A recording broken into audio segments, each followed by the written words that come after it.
Bukombe hii ina wafugaji wa kawaida, ng'ombe wa nyama, lakini ng'ombe wa maziwa.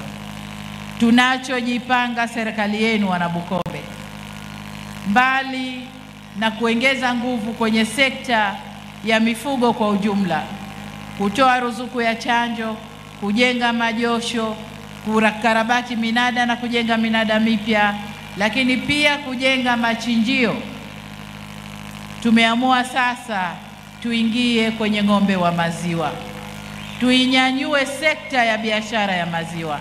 Hapa Bukombe ni wazalishaji wa maziwa wazuri sana.